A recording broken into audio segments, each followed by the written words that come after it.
Hello investors. Wipro का buyback आ गया है। 11 जून 2026 से शुरू होगा।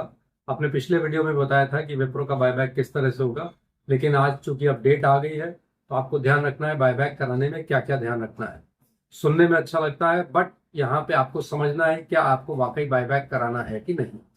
11 तारीख से शुरू होकर ये बायबैक 17 जून 2026 तक चलेगा। इसके दो तरीके होंगे आपको बायबैक कराने के। एक तो आप खुद अपने मोबाइल ऐप से, अगर आपके ब्रोकर ने आपको उसकी एक तरह से अनुमति दे रखी है तो आप खुद कर पाएंगे। अदरवाइज आपको अपने ब्रोकर को बोलना पड़ेगा जहां से वो आपके लिए बायबैक लगाएगा। पहला ऑप्शन ये है कि आपको सबसे पहले कितने टेंडर के लिए आपको रिक्वेस्ट आएगी। तो अगर आपके पास 100 शेयर हैं तो आपको 19 शेयर की रिक्वेस्ट आई होगी। अब तक मेल पे आ गई होगी या मैसेज में देख लीजिए। तो 56 शेयर पे 11 शेयर पहले, एक पहली वो है जो स्मॉल कैटेगरी में है। दूसरी कैटेगरी में 197 पे 10। अगर आपके पास ज्यादा शेयर हैं तो आपको कम टेंडर का ऑफर आएगा। ये ऑफर पहले से आ चुके हैं। अगर आपने 5 जून 2026 से पहले विप्रो के शेयर खरीद लिए हैं तो ही आपको ये टेंडर के ऑफर आएंगे।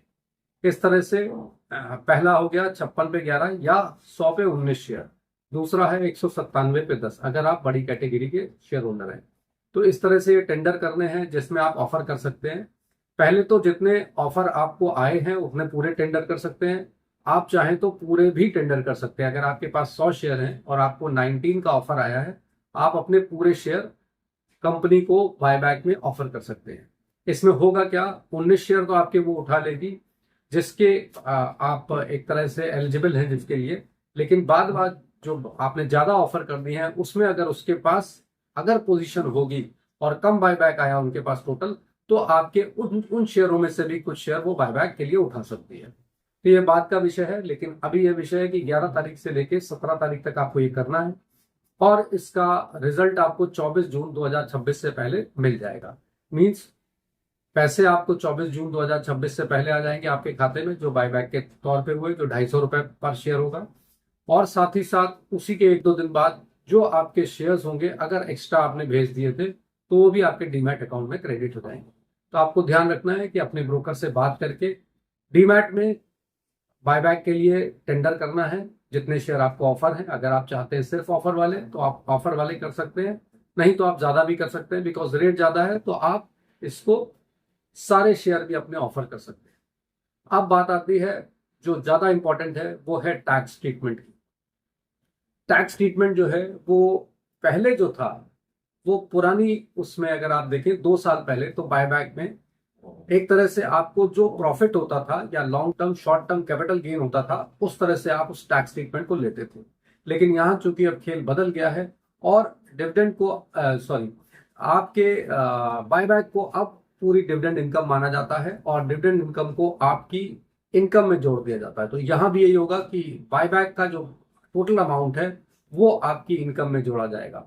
तो इसको यहाँ इस तरह समझिए, एक एग्जांपल से, कि अगर आपने 200 शेयर खरीदे हुए हैं या 100 शेयर खरीदे हैं 200 रुपए के 5 जून से पहले, तो आपको 19 का ऑफर आ रहा है और आपने पूरे 100 शेयर वहां बायबैक में लगा दिए और उन्होंने पूरे बायबैक कर दिए। ये एक एग्जांपल है, एजम्पशन है। तो आपके 100 शेयर के हिसाब से आपको 25,000 रुपए पूरे आएंगे, जबकि आपने खरीदे थे 20,000 रुपए में 100 शेयर। तो अब आपको 5,000 रुपए का प्रॉफिट हुआ।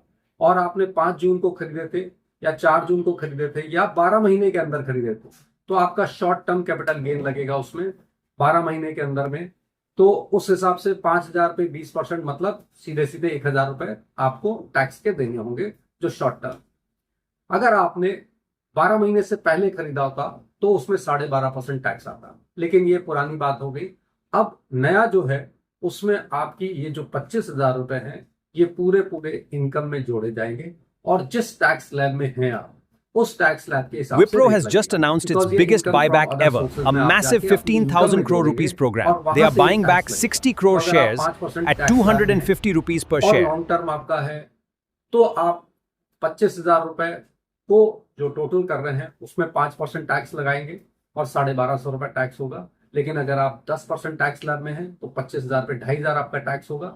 अगर आप 20% स्लैब में हैं तो लगभग मान लीजिए 25,000 इंटू 20, उसके हिसाब से आपको टैक्स स्लैब के हिसाब से रेट 5,000 रुपए टैक्स देना पड़ेगा।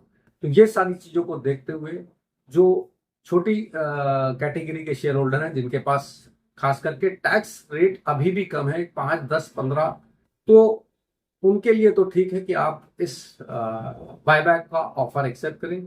लेकिन अगर जो 30% से ऊपर वाले टैक्स स्लैब में हैं, उनको अपने निवेश सलाहकार या अपने सीए से बात करके ही इस विप्रो के बायबैक में अपने शेयर टेंडर करने चाहिए। तो ये था विप्रो बायबैक का सारा कुछ। अगर इसके बाद भी आपको लगता है कि कोई और चीज जाननी है तो आप मैसेज मुझे कर सकते हैं। धन्यवाद।